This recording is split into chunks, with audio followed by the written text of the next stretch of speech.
سابقوا إلى مغفرة من ربكم وجنة عرضها السماوات والأرض أعدت للمتقين صدق الله العظيم۔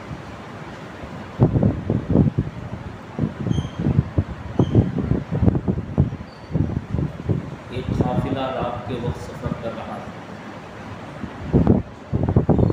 ایک قافلہ یعنی ایک جماعت رات میں سفر کر رہی تھی۔ بالکل اندھیرا تھا، اتنا اندھیرا کہ ہاتھ کو ہاتھ سجائی نہیں دے رہا تھا۔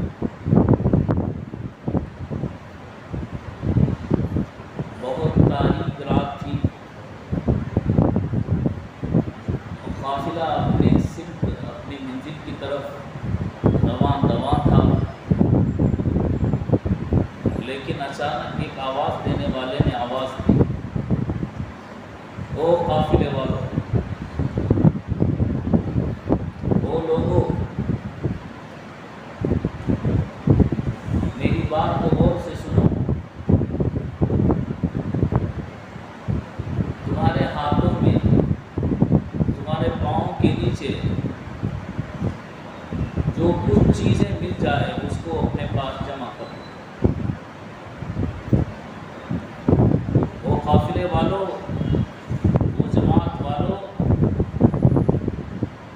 تمہارے پاؤں کے نیچے، تمہارے ہاتھوں میں جو بھی چیز مل جائے، جو بھی چیز تمہارے ہاتھ لگ جائے تم اسے جمع کر لو، لیکن ایک بات یاد رکھنا، جو جمع کر لے گا، جو اٹھا لے گا، صبح کی روشنی، صبح کا سورج نکلنے کے بعد وہ بہت پچھتائے گا۔ اور یہ بھی یاد رکھو، جو نہ اٹھائے گا وہ بھی پچھتائے گا۔ لوگوں کو بڑی حیرت ہوئی، لوگ تین گروہ میں، تین جماعتوں میں تقسیم ہو۔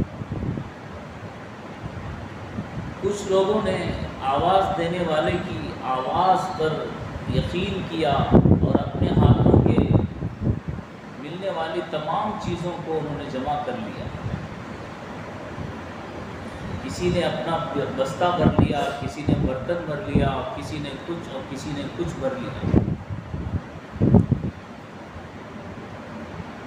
بعضوں نے سوچا کہ بھئی جب اٹھا کر بھی پچھتانا ہے تو کون بوجھ اٹھائے پھرے گا، چلو نہیں اٹھاتے۔ تو کچھ لوگوں نے کچھ بھی نہیں اٹھایا، اور بعض لوگوں نے یہ سوچا کہ بھئی اٹھا کر بھی پچھتانا ہے، نہ اٹھا کر بھی پچھتانا ہے، تو چلو تھوڑا بہت اٹھا لیں گے، تو جب پتہ چلے گا کیا چیز ہے اور پچھتانا کیوں ہے تو ہمیں زیادہ افسوس نہ کرنا۔ رات کے اندھیرے میں قافلہ چلتا رہا، یہاں تک کہ صبح کی چاندنی نمودار ہوئی، تھوڑی تھوڑی صبح ہوئی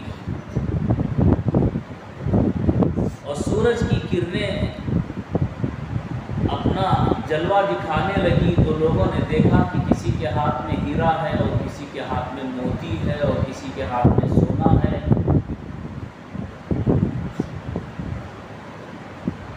اور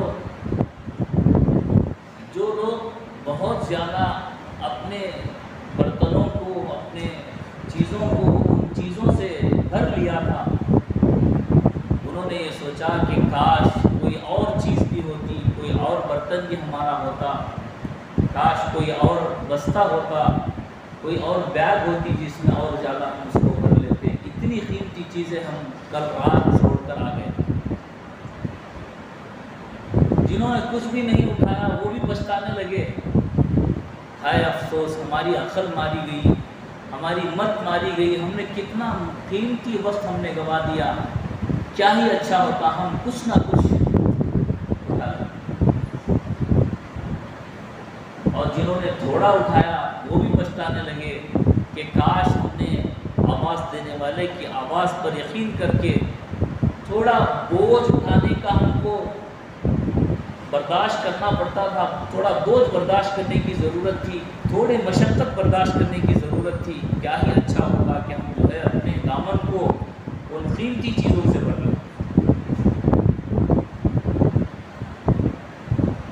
خدا کی قسم مومن کا یہی حال ہے، جب دنیا سے اس کی سانس ختم ہو جائے گی اور اس کی دنیا کی زندگی ختم ہو جائے گی، حقیقت میں اس کی آنکھیں روشن ہوں گی، حقیقت میں جب آنکھیں کھلیں گی فرشتے نظر آنے لگیں گے، موت کا فرشتہ ہو یا جو ہے جنت کا فرشتہ ہو نظر آنے لگے گا، تو اپنے اعمال اسے بڑے ہی کم محسوس ہوں گے، یہاں تک کہ اللہ سے کہے گا فرجعنا نعمل صالحا انا موقنون، اے اللہ تھوڑی سی مہلت دے دیجئے، واپس لوٹا دیجئے دنیا کی طرف تاکہ میں نیک عمل کر کے آؤں۔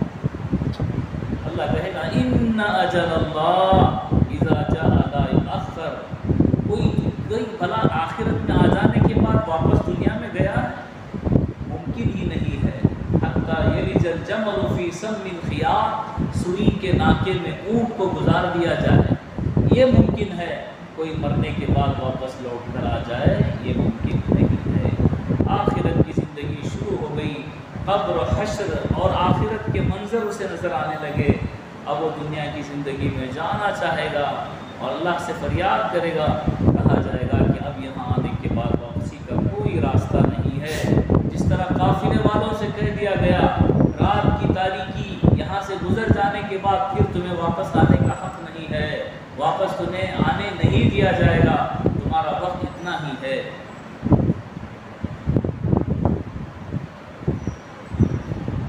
ایک حدیث میں آتا ہے آخرت کی نعمتیں دیکھ کر انسان یہ کہے گا اے کاش میں مرنے سے پیدا ہونے سے لے کر مرتے دم تک اللہ کے دربار میں سجدے میں ہی پڑا رہتا، اس عمل یعنی کہ پیدائش ہوئی اور سجدے میں گر گیا اللہ کی عبادت میں، اور موت تک اس کی جتنی زندگی تھی سجدے میں رہا، کل قیامت کے دن اٹھ کر کھڑا رہے گا کہ کاش تھوڑی اور زندگی مجھے مل جاتی تاکہ میں عبادت کر کے آتا۔ ایک صحابی گزر رہے تھے، ایک قبر کے پاس دیکھا کہ ایک آدمی قبر کے اندر نماز پڑھ رہے ہیں، بڑا تعجب ہوا۔ انہوں نے جو ان کے گھر والوں کا پتہ معلوم کیا، بعض چیزیں بعض لوگوں کو کبھی کبھار منکشف ہو جاتی ہیں، کھول دی جاتی ہیں، یہ اس کا مطلب نہیں کہ وہ ان کا فعل ہے، بلکہ یہ اللہ کا کام ہے، کسی پر اس کو ظاہر کر دیتے ہیں، کوئی حکمت ہوتی ہے، اللہ کی کوئی مصلحت ہوتی ہے، ظاہر کر دیتے ہیں۔ تو انہوں نے گھر والوں کا پتہ کیا، پوچھا تو انہوں نے معلوم کیا کہ ان کو نماز سے بڑی محبت تھی، نماز سے بڑی محبت تھی۔ وہ یہ دعا کرتے تھے کہ اے اللہ اگر کسی کو یہ موقع مل جائے کہ وہ قبر میں بھی مجھ سے 2 رکعت نماز پڑھنے کی مہلت تو اگر دینا چاہے تو اللہ مجھے دے دے۔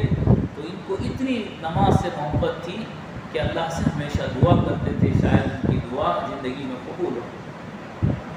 کسی صحابی کو قرآن کریم پڑھنے کا شوق تھا، کہتے تھے کہ اگر اللہ رب العزت مجھے موقع دے تو میں جو ہے قرآن کریم پڑھتا ہی جاؤں۔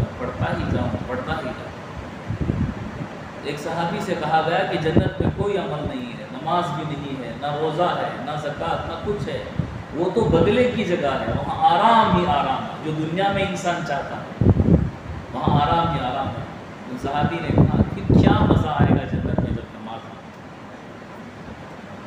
جس طرح ہم کہتے ہیں اپنی پسندیدہ چیزوں کو کہ افطار میں سموسہ نہ ہو تو کیا مزہ آئے گا، وہ ساری محبت، سارا عشق اور سارا ٹیسٹ اسی 3 کونی میں لگا ہوا، ٹرینگل میں لگا ہوا۔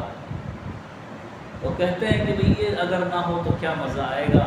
صحابہ کو اتنا عشق، اتنی محبت عبادتوں سے تھی، وہ یہ کہتے تھے جنت میں نماز نہیں ہے تو کیا مزہ آئے گا۔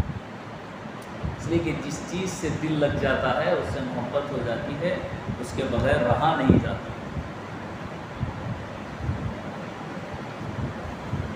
کسی کو بیڑی سگریٹ پینے کی محبت ہے تو دیکھیے روزہ افطار کس سے ہوتا ہے؟ دھواں ہی دھواں، اور 3-4 آدمی ادھر اور 3-4 آدمی ادھر، پہلی صف میں پریشان،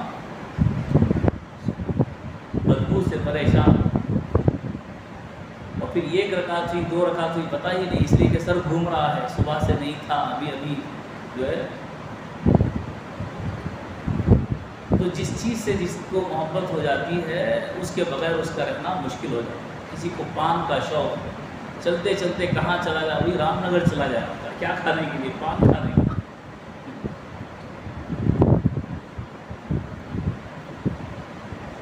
عشق اور محبت عادت بن گئی اور اس سے محبت ہو گئی۔ چائے پینے کے لیے کہاں گیا؟ اور چٹ پٹک چلا گیا چائے پینے کے لیے۔ صحابہ کو وہی لذت، دیکھیے ایمان کی حلاوت کس کو کہتے ہیں؟ مٹھاس۔ یہ جو ٹیسٹ ہم نے دنیا کی چیزوں میں جتنی میں نے مثالیں دی، یہ جو ٹیسٹ ہے اسی کو کہتے ہیں حلاوت، مٹھاس، ٹیسٹ۔ وہ جو لگ گیا ہے، یہ عبادات کی حلاوت صحابہ کو لگ گئی تھی۔ اللہ کے نبی صلی اللہ علیہ وسلم فرماتے ہیں کہ ایمان والے کو عبادات کی حلاوت نصیب ہو جاتی ہے جب اس کا ایمان کامل ہو جاتا ہے۔ او کما قال نبی صلی اللہ علیہ وسلم، ذاق طعم الایمان، ایمان کی حلاوت اسے نصیب ہو گئی۔ تو یہ دنیا دارالعمل ہے، جب تک سانس ہے تب تک چانس ہے۔ ایک سبحان اللہ کہیں اعمال نامے میں لکھ رہے 70 نیکی، سانس ختم چانس ختم۔ اب اگر اللہ اکبر کہے، پورا قرآن پڑھ کر بخشے، مردہ سویا ہوا ہے اسے نہلا رہے ہیں، اسے لے جا رہے ہیں، وہ اللہ اکبر کہے، آیت الکرسی پڑھے اور فلاں فلاں کچھ دل میں کہتا رہے، اس لیے کہ روح کا تعلق جسم سے لگا رہتا ہے، لیکن ثواب ان صحابی کو جنہوں نے دیکھا تھا وہ بزرگ کو کہ وہ قرآن پڑھ رہے ہیں، تو انہوں نے دیکھ کر کہا تھا سبحان اللہ، ارے نماز پڑھ رہے ہیں، سبحان اللہ کہا تھا۔ تو انہوں نے کہا تھا کہ دیکھو جتنی نماز یا قرآن میں نے پڑھی اس کا ثواب تم لے لو، ایک سبحان اللہ جو تم نے کہا ہے اس کا ثواب مجھے دے دو، اس لیے کہ میں عالم آخرت میں آ گیا ہوں، یہاں قرآن پڑھو نمازیں پڑھو کوئی ثواب نہیں ہے، جو تم نے دنیا میں رہ کر ایک سبحان اللہ کہا۔ سابقو، آگے بڑھو، دوڑو، الی مغفرۃ من ربکم، اس رب کی معافی کی طرف، وجنت، اور ایسی جنت کی طرف، عرضها السماوات والارض، جس کی چوڑائی آسمان اور زمین سے کہیں زیادہ ہے، اعدت للمتقین، تقوی والوں کے لیے تیار کی گئی ہے،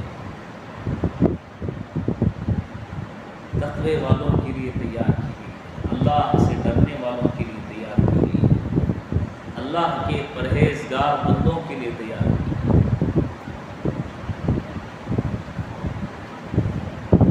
وہ بندہ کیا اللہ کی محبت کا دعویدار ہوگا جو چند گھنٹوں کی بھوک کو اپنے اللہ کے لیے آیا افسوس، وہ کس منہ سے اپنے اللہ کو اپنا اللہ کہتا ہے، اس کے حکم پر چند گھنٹوں کا قیام تراویح نہیں پڑھ سکتا، چند فرائض کو جو اللہ نے جسم دیا ہے اسی نے طاقت بھی دی ہے، اگر وہ طاقت کھینچ لیتا، اسے کمزور بنا دیتا، محتاج بنا دیتا، وہ کہاں سے یہ بات کہتا کہ میں کام پر جاؤں گا، دنیا کماؤں گا، بلکہ اسے تو نوکری پر کوئی رکھتا بھی نہیں تھا کہ یہ معذور ہے، یہ کمزور ہے، یہ مجبور ہے۔ تو جب تک سانس ہے اعمال نامہ کھلا ہوا ہے، جب آنکھ بند ہو جائے گی اور آخرت کی آنکھیں بصیرت عطا ہو جائے گی، فرشتے نظر آ جائیں گے، اعمال نامہ بند ہو جائے گا۔ دوڑو، آگے بڑھو اس نیکی کی طرف، اس مغفرت کی طرف، اس معافی کی طرف جو اللہ کی طرف ہے۔ سابقوا الی مغفرۃ من ربکم، اور اس جنت کی طلب کرو، لا الہ الا اللہ سے مانگو، نستغفر اللہ نسألک الجنۃ الفردوس ونعوذ بک من النار۔ 4 باتوں کا تذکرہ اور ذکر زیادہ سے زیادہ رمضان مبارک میں کرنے کی تاکید رسول اللہ صلی اللہ علیہ وسلم دو باتیں اللہ کو پسند ہیں، ایک تو کلمہ توحید کا اقرار کرنا تیرے سوا کوئی معبود نہیں، اٹھے بیٹھے اس بات کا عہد کرنا میرا پالنہار تو ہی ہے، میرا رب تو ہی ہے، تیرے سوا کوئی معبود نہیں، میں تیرے سوا کسی کے سامنے سر نہیں جھکاؤں گا، لا الہ الا اللہ، لا الہ الا اللہ۔ کبھی دکان سامنے آئے، کبھی تجارت سامنے آئے، کبھی رشتہ دار، کبھی محبت سامنے آئے، سب سے کہہ دینا میرا اللہ پہلے ہے، تمام چیزیں بعد میں ہیں، لا الہ الا اللہ۔ معافی مانگتے رہنا، بازار چلتے ہوئے آنکھ اٹھ گئی، کسی پر ناحق ظلم کر دیا، کسی کو کچھ کہہ دیا، استغفار کی کثرت کر لینا، نستغفر اللہ نستغفر اللہ، اور طلب جنت کی کرنا، نسألک الجنت الفردوس، اس لیے کہ مومنوں کے لیے جنت بنائی گئی ہے۔ یہ وہ روزہ جو ہم نے بھوک و پیاس میں گزارا، کل قیامت کے دن اس کا بدلہ دیکھ کر کہیں گے کاش کوئی دن ایسا گزرتا کہ ہمیں روزے کے بغیر رہنا ہی نہ پڑتا۔ آج ہم سے پوچھا جائے واٹ از یور چوائس، کہتے ہیں بہترین بنگلہ، BMW اور فلاں فلاں۔ حضرت علی رضی اللہ عنہ سے پوچھا گیا آپ کی کیا چیزیں پسند ہیں آپ کو؟ حضرت علی رضی اللہ عنہ نے فرمایا سخت گرمی میں بھوک اور پیاس کی سخت حالت میں روزہ رکھنا۔ اللہ کیا ٹیسٹ، کیا چوائس تھی، سخت گرمی میں روزہ رکھنا۔ الصوم فی الصیف، سخت گرمی۔ اور کیا پسند تھا؟ حضرت علی رضی اللہ عنہ فرماتے ہیں مہمان کو کھانا کھلانا بڑا پسند ہے۔ ایمان کی علامتوں میں سے ہے، یہ بھی بہت بڑی ہمارے معاشرے سے خرابی ہے جو ختم ہو گئی ہے، یہاں تک کہ بالکل مر چکی۔ کوئی مہمان آ جائے، خدا کی قسم گھر میں جگہ ہوتی ہے، دل میں جگہ نہیں ہوتی، نہیں ہوتی، گھر بڑے ہو گئے ہیں، دل چھوٹے ہو گئے۔ من کان یؤمن باللہ، ایمان کے ساتھ اللہ کے رسول صلی اللہ علیہ وسلم نے جوڑ کر بتلایا من کان یؤمن باللہ والیوم الآخر فلیکرم ضیفہ، جو اللہ اور آخرت پر ایمان رکھتا ہے اپنے مہمان کا اکرام کرے۔ آج اپنے بھائی کو بھائی برداشت نہیں کر رہا، بہن کو برداشت نہیں کر رہا۔ اللہ، روزانہ واقعات سن رہے ہیں، مسائل پوچھ رہے ہیں، لوگ بتا رہے ہیں، ماں باپ برداشت نہیں ہو رہے ہیں اولاد کو۔ بچے چاہ رہے ہیں کہ ماں باپ کو کہیں چھوڑ کر آ جائیں، ہم آرام کی زندگی گزاریں۔ اللہ اکبر، آسمان ٹوٹ پڑتا، آسمان گر جاتا، ساری انسانیت ہلاک ہو جاتی، تب بھی کم تھا اس گناہ کی سزا میں کہ کوئی آدمی اپنے ماں باپ کو اتنی تکلیف دے، ان کی آنکھوں میں آنسو آ جائیں۔ الغرض اللہ تعالیٰ کہتے ہیں اس مغفرت کی طرف آگے بڑھو، نیک اعمال میں آگے بڑھو اس وقت سے پہلے کہ جب چاہو تب بھی خرچ نہ کرو، جب چاہو عمل کرنا تب بھی نہ کر سکتے۔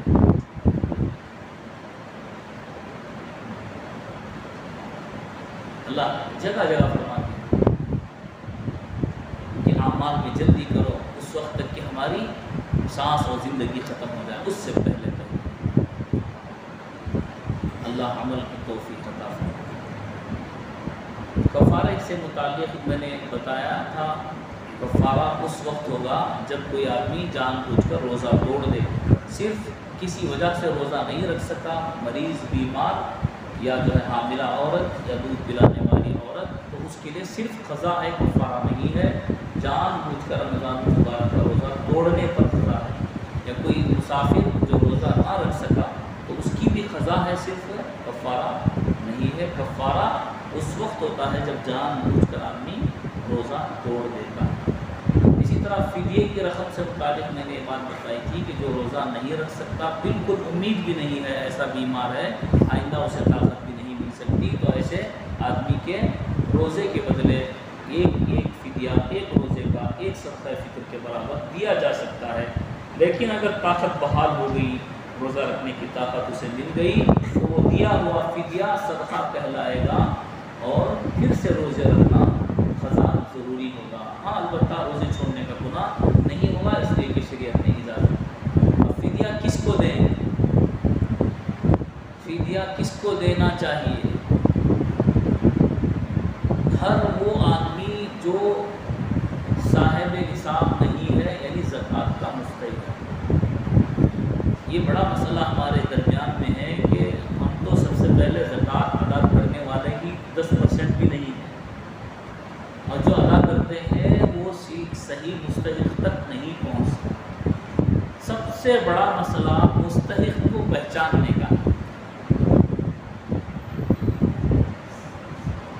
بڑا مسئلہ سب سے زیادہ مستحق کو پہچاننے کا، اس لیے کہ مال کی محبت دلوں میں زیادہ ہو گئی ہے، اس وجہ سے مستحق کو پہچاننا بڑا مشکل ہے۔ انشاءاللہ ہر دن آگے آپ کو زکوٰۃ کے مسائل کل سے انشاءاللہ بیان کیے جائیں گے۔ ضروری مسائل روزے کے تھے تو یہاں تک بیان کیے گئے۔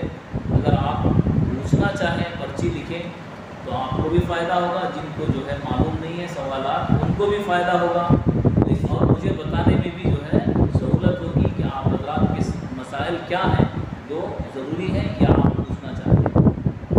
پرچی لکھ کر بتانا، پوچھ لیں، تب بھی جو ہے آپ کے سوال کا جواب دیں۔ تو فدیے کی رقم مستحق کو دینا ہے جو زکوٰۃ کا مستحق۔ زکوٰۃ کا مستحق کون ہے؟ تھوڑی بات میں بتا دیتا ہوں تاکہ وقت کم ہے۔ ایک آدمی زکوٰۃ دینے والا ہوتا ہے اور ایک آدمی زکوٰۃ لینے والا ہوتا ہے۔ زکوٰۃ دینے والے کو مالدار کہتے ہیں، صاحب نصاب کہتے ہیں، زکوٰۃ لینے والے کو مستحق کہتے ہیں، غریب کہتے ہیں، مسکین کہتے ہیں۔ لیکن درمیان میں ایک آدمی ایسا ہے، ایک حالت، ایک پوزیشن ایسی ہے جو زکوٰۃ دینے والا تو نہیں ہے لیکن لے بھی نہیں سکتا۔ انشاءاللہ تفصیل سے کل اس کو کل سے بیان کیا جائے گا۔ نماز کے ہم نے دیکھا ہے کہ نماز میں پروگرام گیپ ہو جاتی ہے کسی وجہ سے، اس کو لوگ کور نہیں کرتے، نماز کے درمیان میں سب کو درست کرنا چاہیے، خالی جگہ نہیں چھوڑنا چاہیے، لیکن اگر چھوڑ کر کھڑے ہو گئے نماز تو ہو جائے گی، لیکن ایسا نہیں کرنا چاہیے۔ اگر خالی ہو جاتی ہے درمیان میں تو کور کرنا چاہیے، اس کو مدد کر کے کر سکتے ہیں۔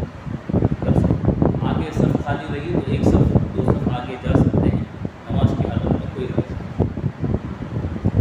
لک الحمد و لک الشکر اللہم صل علی محمد وعلی آل محمد وبارک وسلم۔ اللہم انا علی ذکرک و شکرک و حسن عبادتک۔ اللہم انا نسألک العفو والمعافاة الدائمة فی الدنیا والآخرہ۔ اللہم احینا مسلما وامتنا مسلما واحشرنا فی زمرة المسلمین۔ وصلی اللہ علی النبی